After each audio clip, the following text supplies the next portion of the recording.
What's going on, everyone? Welcome into the Fantasy Pros Dynasty Football Podcast. My name is Kyle Yates, and I am your host. I can be found on Twitter at KyleYNFL. I am joined today by Scott Bogman. He can be found on Twitter at Bogman Sports, and he does all things over at inthisleague.com.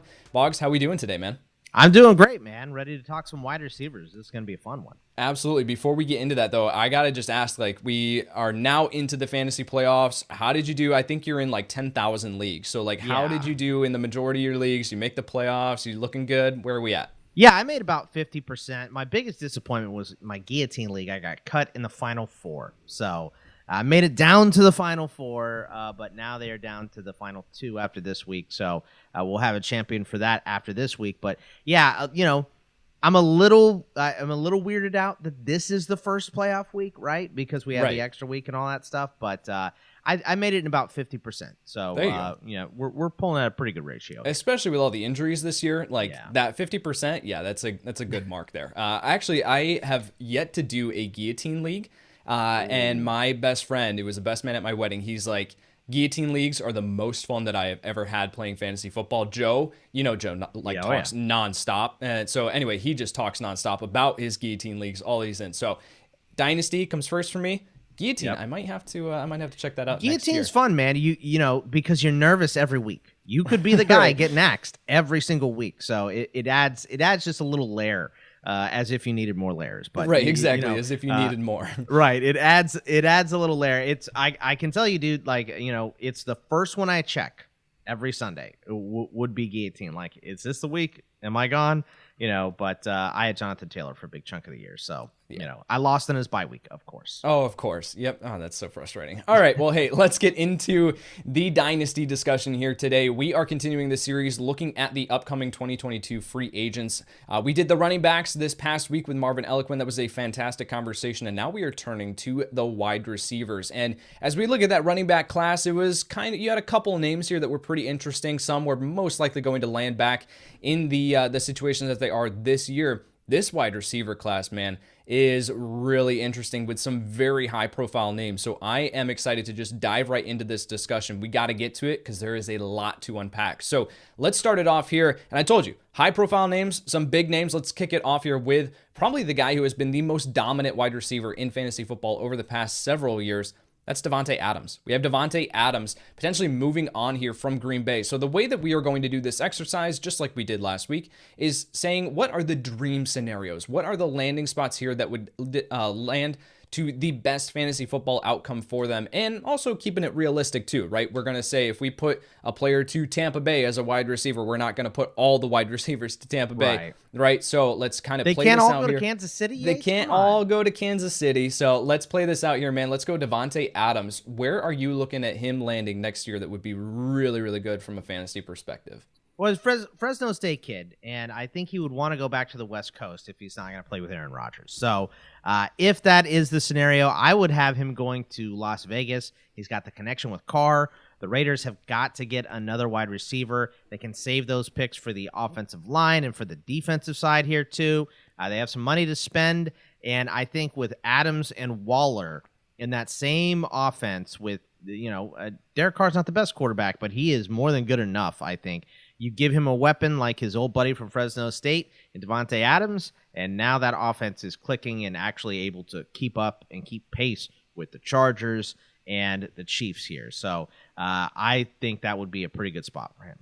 It was really interesting on the main podcast here at Fantasy Pros. We were talking about this discussion earlier today. I talked about Davante Adams as a potential sell in Dynasty because what happens if he is not able to reunite with Aaron Rodgers? I think we can both agree this is likely the last year for Aaron Rodgers in Green Bay. They did the whole last dance thing, right? So we're going to see Aaron Rodgers most likely move on. And as you look at some of the other situations where he had or landing spots that he's been rumored to go, Pittsburgh, Denver, those wide receiver cores are pretty locked up for the most part, right? And Pittsburgh is only because, they think Rodgers is going to go there. Right. So, yeah. So I think you look at that and you say Davante Adams most likely not going to be able to follow Aaron Rodgers. So if we look at from a dynasty perspective, Adams has been in the top 5 dynasty rankings and even at 30 years old, still in the top 3 in consensus dynasty rankings at the wide receiver position.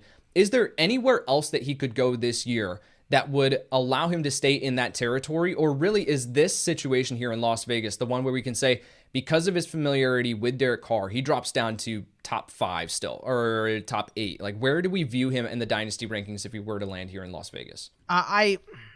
I think maybe he drops down a little, but I mean, I know Aaron Rodgers is fantastic, but I think Davante Adams is one of those guys like, Hopkins or just all kinds of legends that we've had that can make any quarterback good. You know what I mean? You throw him a 50-50 ball, he's coming down with it.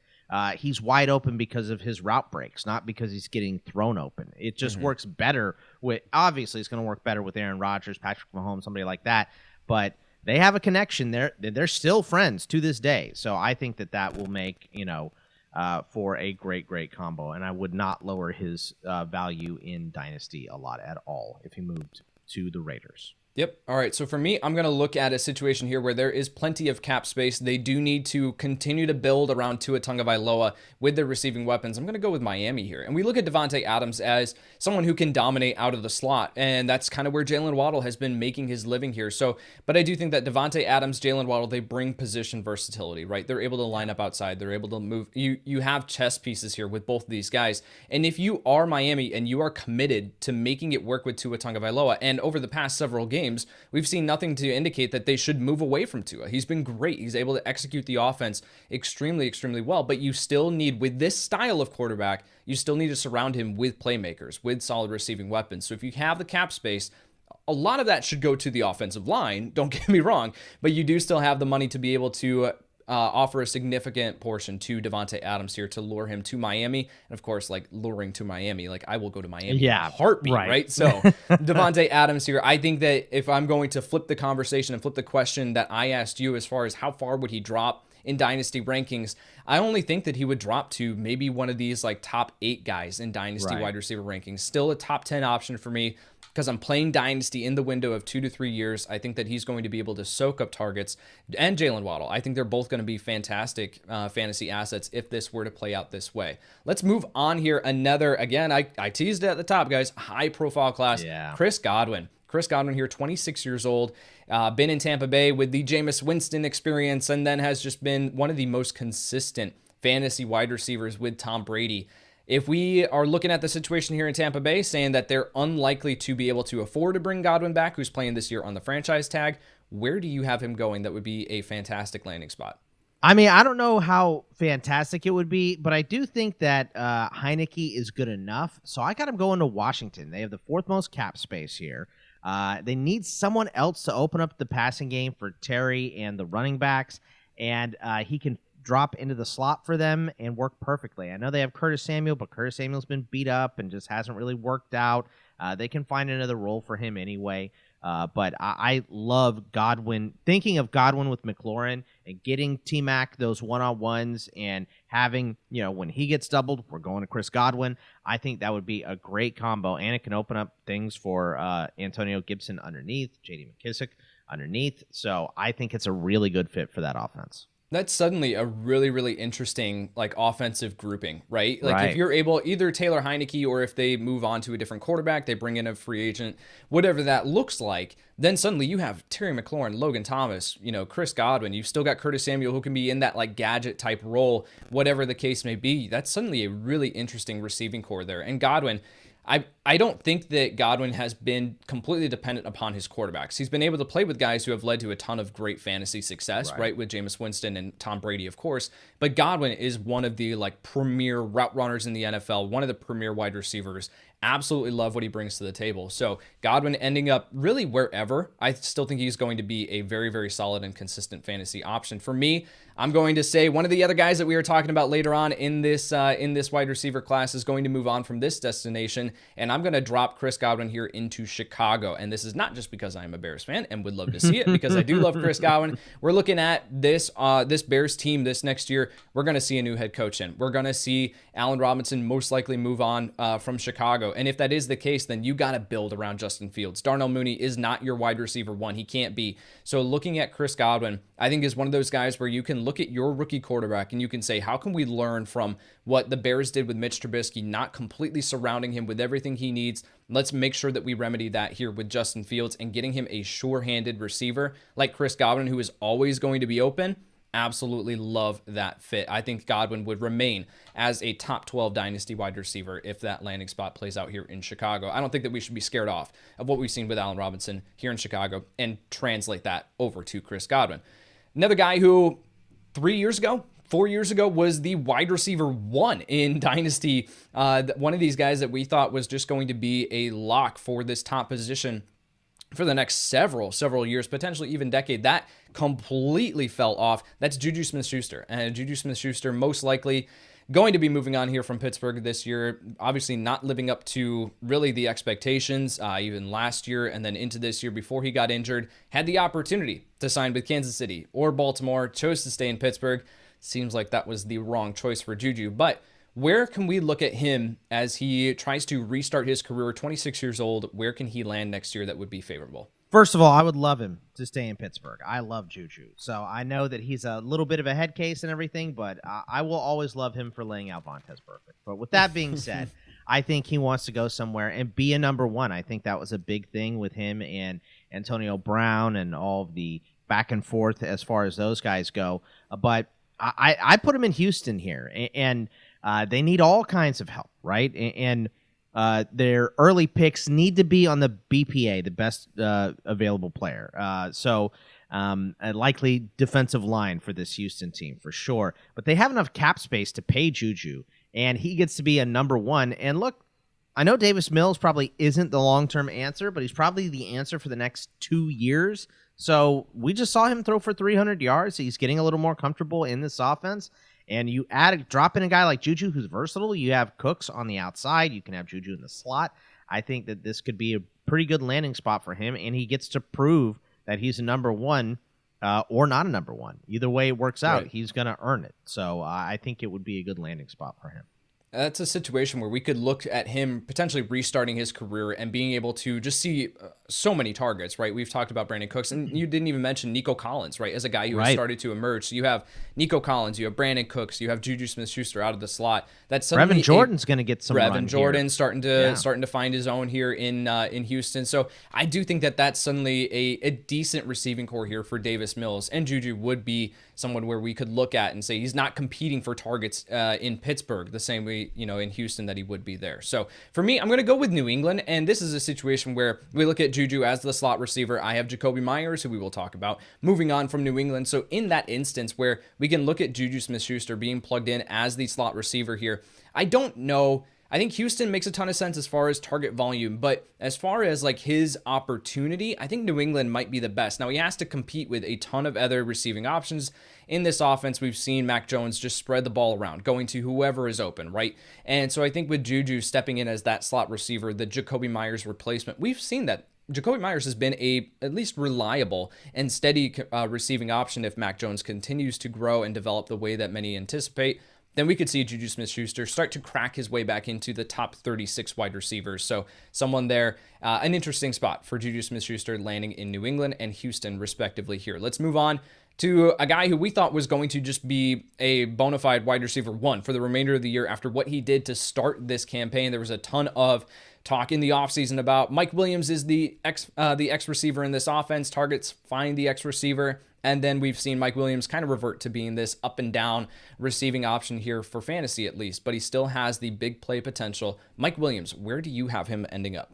I got him going to Jacksonville, and the reason I have him going there is because Trevor Lawrence, they're going to have a new head coach. There's just no way Urban makes it out of this year. So Trevor Lawrence has lost a lot of confidence playing under Herb this year. Also, probably just not as good as we thought coming out. I think he would do a little bit more even with a bad coaching staff, but you got to give him a gigantic target. Give him this big target, specifically in the red zone, and they have plenty of cap space, and then now they can spend those picks on offensive linemen, defense, whatever other spots you need. I think this would be a great fit. Both Clemson guys obviously didn't play at Clemson together, but I think this connection could be a pretty solid one for fantasy too.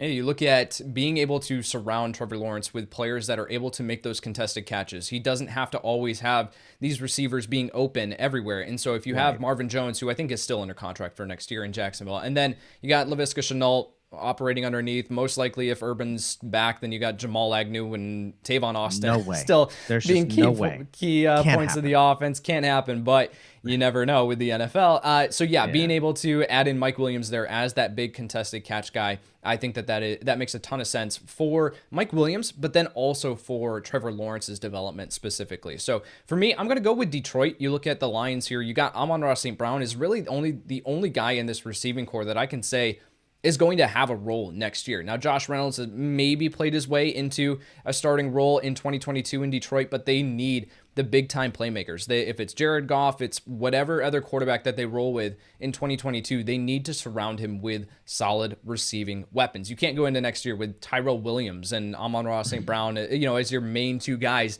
You got to be able to build around them. So as you look at that receiving core, you got St. Brown out of the slot.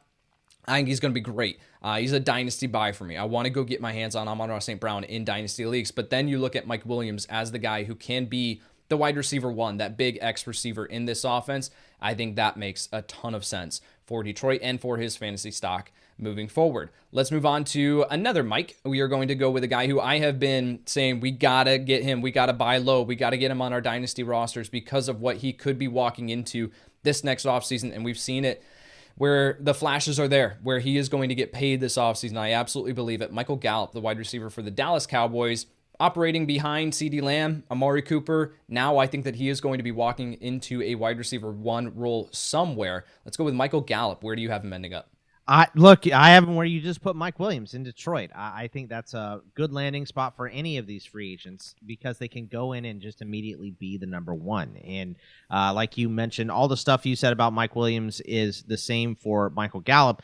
Obviously different wide receivers. Gallup doesn't have the size, but he can absolutely be a possession guy for Detroit, for Jared Goff or whoever is going to end up being the quarterback in Detroit. Here, they have a lot of they got a lot of picks that they need to make count. We know that Dan Campbell had talked about it in the last draft. He wants to build this team from the inside out. So I'm guessing that the early picks are probably going to be on the line, defensive or offensive, and then build out from there with wide receiver, running back, those positions being last for him.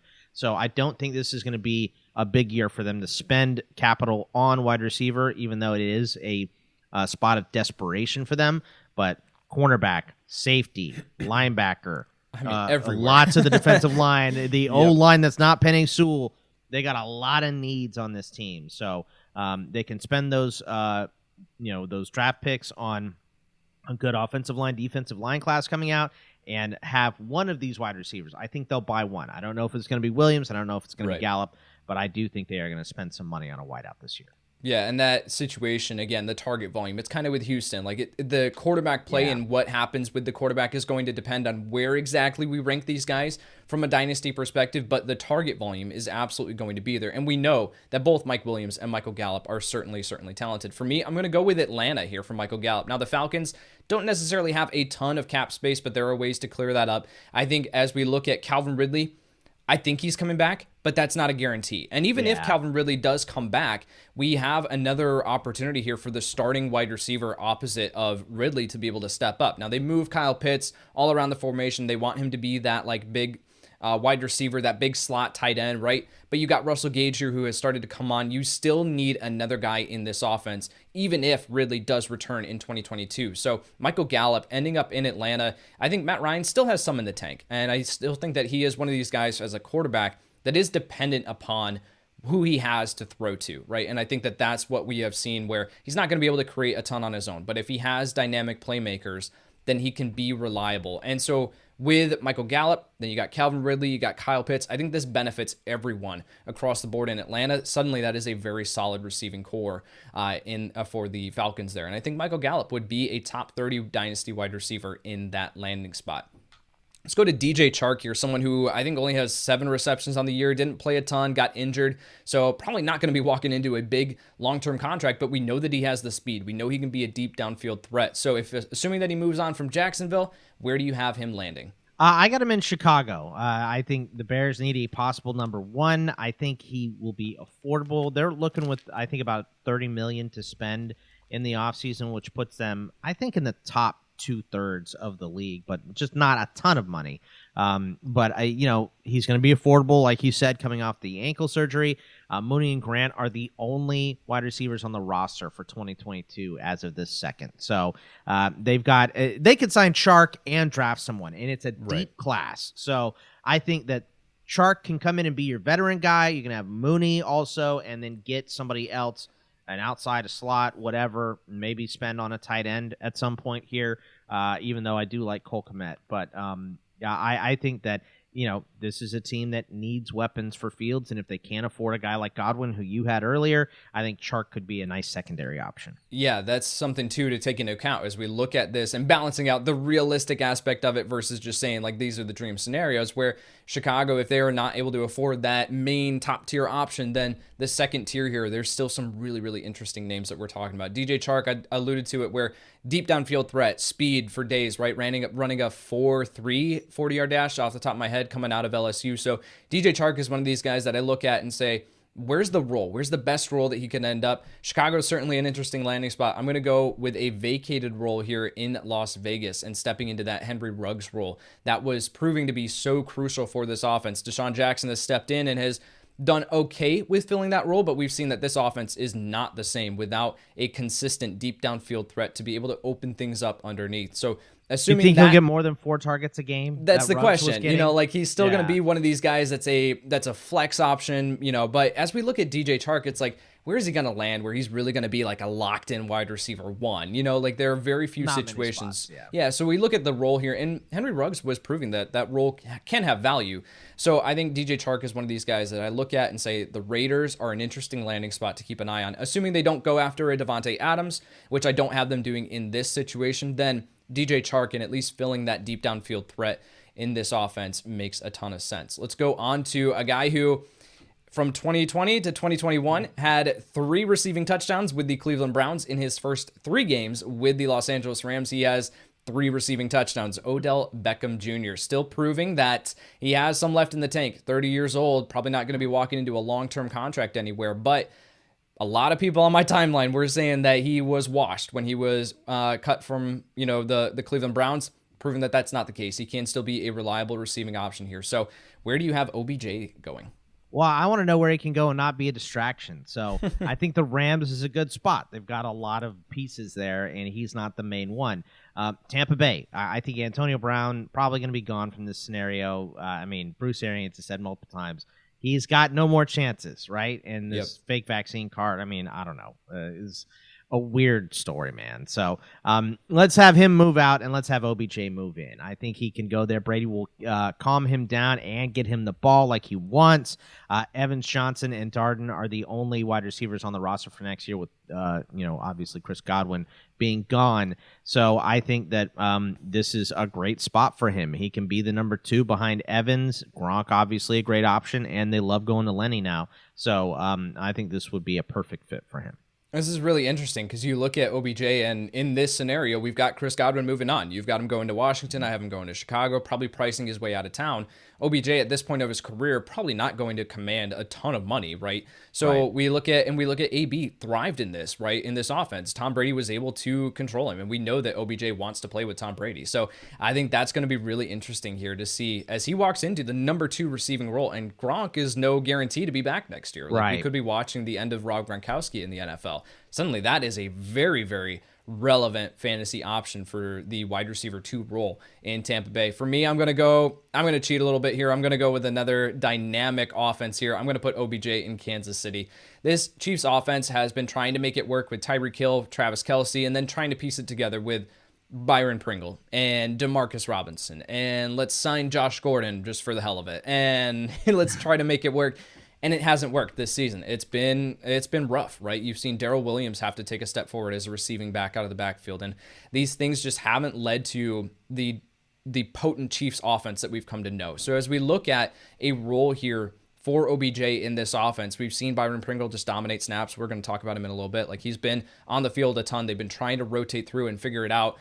going out and saying we need to surround Patrick Mahomes. We've put a ridiculous investment into him. Let's try to make it work. Let's go with OBJ here to Kansas City. At that point, you got to view him as a potential top 30 wide receiver next year with ridiculous upside. I want to say just one thing because I didn't put anyone in Kansas City, and I know you said don't put everyone in Kansas City, but you didn't say don't put, not a single person in Kansas City. The reason I didn't is because I think the real problem here is up front. We saw it in the Super Bowl last year, right? They've got to spend money on that O-line. They got to spend draft capital on that O-line because you're not going to be able to spend a lot of money at the other positions because you gave so much to Patrick Mahomes. He's taking up a big chunk of the salary cap. So I think he can get it done with Pringle, with Robinson, but he doesn't have one Mississippi to throw the ball right now. Right. So I think you spend a little money up front. Maybe you draft someone in Kansas City, and that's where, they get a lot better. Sure. I think you just give Mahomes a little bit more time because he'll create time himself anyway. Give him, just a split second more to have a guy create an angle, come open, whatever, and he's going to throw it. He's going to get it done. So that's why I didn't put anyone in Kansas City. I'm not trying to be fun. So, for sure. No. And it makes sense. But with OBJ, it's going to be interesting because it's like, I have no idea what his market value is going to be. Right. Like, I mean, if he finishes off great and has a good playoff run, he's going to make a lot of money. He's going to be priced out of a lot of these scenarios. But people are going also, like NFL general managers are going to be super concerned about what happened in Cleveland. So they're going to say, I'm not going to hand you a 3-year, contract for $15 million to $20 million a year. Like, we're not doing that. So it's going to be really interesting. The landing spots for OBJ, that's going to be a fun one to pay attention to. Jacksonville, Miami, both top 3 with they could go cap after. space next year. The Chargers, I mean, the Bengals don't need one. Washington is up there too. So let's put OBJ to the Bengals just for the fun of it, man. Jamar Chase, T. Higgins, OBJ. Let's have some fun. No, let's move on here to Jacoby Myers. We got to pick up the pace a little bit here. All right, Jacoby Myers. He has been one of these consistent receiving options for Mac Jones here this season. Finally found the end zone for the first time in his NFL career this year. Let's say he potentially moves on from New England. That's where I'm going to have him go, but where do you have Jacoby Myers landing next year? Look, he's the only guy on this list that's an RFA, and I think they love him in New England. So I think they're going to tender him pretty high, and I think he's going to end up staying in New England. So I don't have him moving. I've got him right in New England in the same role. There you go. The RFA is important to note there. I'm going to assume, and just for the fun of it, let's play this out on both sides, where I saw that you had New England entered. I'll take the other side of it. I will say Indianapolis. We look at the Colts here, and we say, T.Y. Hilton, most likely gone next year. Paris Campbell, that experiment hasn't worked. You can still hold on to Campbell and put him in this like gadget type role, which is what I think he was best suited for in the NFL to begin with. So Jacoby Myers, you need a consistent receiving option outside of Michael Pittman Jr. to be able to at least help open things up for Pittman, right? Pittman can be your contested catch guy. He can be your red zone threat, but then you need someone underneath to be able to help keep this offense moving. So Jacoby Myers landing in Indianapolis if he doesn't stay in New England. Let's move on here to Allen Robinson. Again, we've got guys, Davante Adams, Chris Godwin, Michael Gallup, and then Allen Robinson all in this class. OBJ heading into free agency. So Allen Robinson, it has not worked here in Chicago this past year. Yeah. I think he wants the hell out of there. Yeah. And I think Chicago's kind of over it too. So let's say Allen Robinson moves on. Where do we have him landing? I've got him in Philly. He's got roots in the Philly area. He went to Penn State. And this would give them a good, consistent veteran to put next to Rager, Devontae Smith, and Dallas Goedert. Plus, they don't have a lot of cap room. They got about $8 million, so I think they can afford him because he's not going to get a giant contract coming off this bad year, and he can go and reestablish himself. So maybe to Philly on a one-year deal. All right, let's play this forward super quick. Let's say Deshaun Watson, he's been rumored to land in Philadelphia. Let's say, just for the fun of it, let's say that trade happens. Let's say Deshaun Watson ends up in Philly, and then we have Allen Robinson sign in Philadelphia as well. Where are we viewing Allen Robinson? After the uncertainty of this past year, where do we view him as a dynasty asset? I think probably high-end wide receiver 3. Okay. Low-end wide receiver 2, somewhere in that neighborhood. Yeah, for me, I'm going to be a little bit more optimistic on him. I think that this has just been a perfect storm for Allen Robinson, saying that here in Chicago, it has not worked with Matt Nagy. We haven't seen him really be super committed. There's several plays that people have pointed out where he's just not really into it. So I think that Allen Robinson, if he ends up in a situation like that, I'd be a little bit more optimistic, saying as a high-end wide receiver too, someone that's still at his age, which is 29 years old, still an older guy, but I do think that he could be a valuable asset. Let's race through these final 4 guys that we're going to talk about. Will Fuller, I mean, Fuller has done nothing this year, Right. and he proved on in 2020. He was like, the question was, can he stay healthy? He stayed healthy in 2020, and then 2021 came around, and he was like, oh, let me revert back. So Will Fuller, kind of a dart throw from a dynasty perspective, but where do you have him landing? I got him in New Orleans. They're in cap hell. He's going to be affordable. They are desperate for wide receivers. They're already $70 million over the cap right now. So I saw that the other day. I started cracking up. They're going to have a lot of cuts to make, and I think he's going to be affordable because he hasn't been on the field. So 1 year deal in New Orleans, try to revive his career. Yep, he's got to do a 1 year deal somewhere. I'm going to say it's in Dallas. We got Michael Gallup moving on here, and then we have a need for that third wide receiver, right? You can't go into next year with Cedric Wilson or Noah Brown as your wide receiver 3. So I think taking the shot on Will Fuller as that deep downfield threat in this offense to open things up for Amari Cooper, for CeeDee Lamb would be a ton of fun. And I think that would provide some dynasty value for Will Fuller, assuming that he can actually get onto the field. Let's go with Christian Kirk. Kirk has been someone who I've been a fan of over the last several years. Has not worked with Larry Fitzgerald still being there and taking up the slot snaps.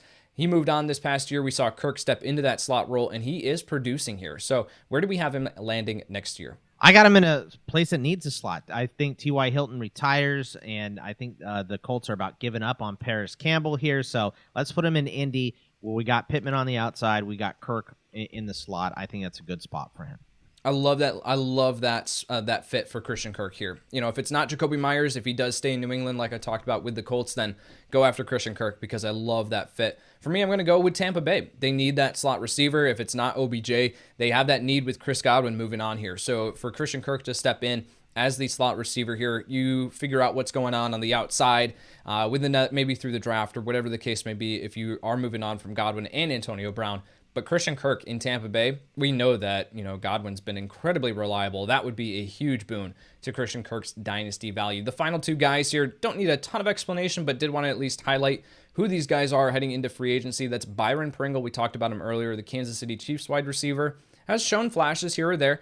29 years old, though. I thought he was a lot younger than that. So Byron Pringle, and then let's follow it up with Tre'Quan Smith. Let's hit both of these guys at the same time. Smith has been hyped up here in years past, has shown flashes again, but hasn't been super consistent, maybe because of the quarterback play this year. So where do we have Byron Pringle and Tre'Quan Smith landing respectively? I put Pringle in Pittsburgh because Ray-Ray McCloud has probably earned his way out of Pittsburgh and is going to get a bigger contract than they'll offer him, and he can come in and play 3 wide receiver sets, return kicks and punts for them. And I put Tre'Quan in Atlanta. I think they need to spend a lot of their money on other positions outside of wide receiver, but they do need wide receiver help, and he's a veteran with experience. For me, I'm going to go with Byron Pringle in Philadelphia. You talked about that role and that vacated opportunity for Allen Robinson to step in. I'll go with a lower tier option here. I'll go with Byron Pringle as they attempt to make it work with Jalen Reagor, with Davante Smith, and then Byron Pringle at least stepping in as a veteran presence, maybe on a 1 to 2 year deal. And then for me, Tre'Quan Smith, I'm going to double down. I think we talked about Indianapolis and we talked about the opportunity for that slot role. T.Y. Hilton most likely, either retiring or not with the team next year. I think there's an option for a deep downfield threat, and we've seen Tre'Quan Smith thrive in that role in the past. So revamp the receiving core here in Indianapolis, go into next year with Michael Pittman Jr., Tre'Quan Smith, and then either Christian Kirk or Jacoby Myers there in the slot. Suddenly Carson Wentz. Pretty intriguing dynasty asset moving forward. All right, that will do it for the 2020 free agent wide receiver discussion. Boggs, thanks so much for coming on, man. Remind the people what you got going on over at inthisleague.com. Thank you. Yeah, obviously I do all my stuff with the Welsh over at In This League. We have 2 fantasy football pods a week plus Bet This League on Friday. We've got baseball ramping up right now. We got 1 a week now. We got 2 starting in January. We're going to be going over pitchers with Nick Pollock over there for you baseball heads. I do college football with Joe Pisapia right here on Fantasy Pros and Betting Pros. In its bowl season, we've got a contest going on over there to win a Desmond Ridder autographed jersey from Pristine Auction. So please check out our bowl contest and our show there. I do IDP with Joe here on Fantasy Pros. I do it for In This League with Gary Davenport. I do college football with Nick Allen at CFP Winning Edge. I do Line Star DFS as well with Casey Bubba. Busy podcaster. So love it. I love talking sports, and thank you so much for having me on. And you can check out all my stuff at Bogman Sports. Whew, man. All right. I have barely enough brain capacity to hold on to everything that happens with the NFL. For you to handle college football, IDP, I mean, Baseball. MLB, baseball. Oh, my word, dude. We did cut basketball this year. So Okay, there you go. Well, freed up a little space. I was barely remembering my name. So, yeah, there you go. A little bit of brain space. All right. That will do it for today's episode. For Scott Bogman, I'm Kyle Yates, and we'll see you next time. Thanks for tuning in to the Fantasy Pros YouTube channel. Don't forget to check out our featured videos. And while you're at it, make sure to follow us on Instagram, Facebook, and Twitter at Fantasy Pros, so you can get the latest news and updates to give you the edge you need in your fantasy league.